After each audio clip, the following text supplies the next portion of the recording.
হাত তুলে দিয়েছি। রব্বুল আলামিন মাবুদ হাত তোলার পূর্বে তোমার কালাম ফজিলতপূর্ণ সূরা তেলাওয়াত করেছি। মাবুদ তোমার হাবিবের শানে পাঠ করা হয়েছে।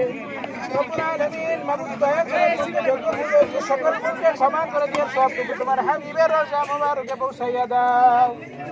রব্বুল আলামিন মাবুদের উসিলা করে হযরত আদম আলাইহিস সালাম থেকে নিয়ে আজকের মুনাজাত পর্যন্ত যত মুসলমান নরনারী অন্ধকার কবরে শান্ত হয়ে গেছে একটা দেন কবরের ভিতরের হাজির পৌঁছাইয়া দাও।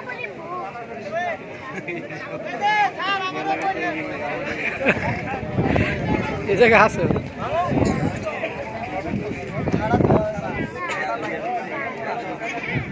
পাশে থাকবেন, আমাদের সহযোগিতা করবেন, আমরা যেন মানুষের পাশে দাঁড়িয়ে সেবামূলক কাজ করে যেতে পারি।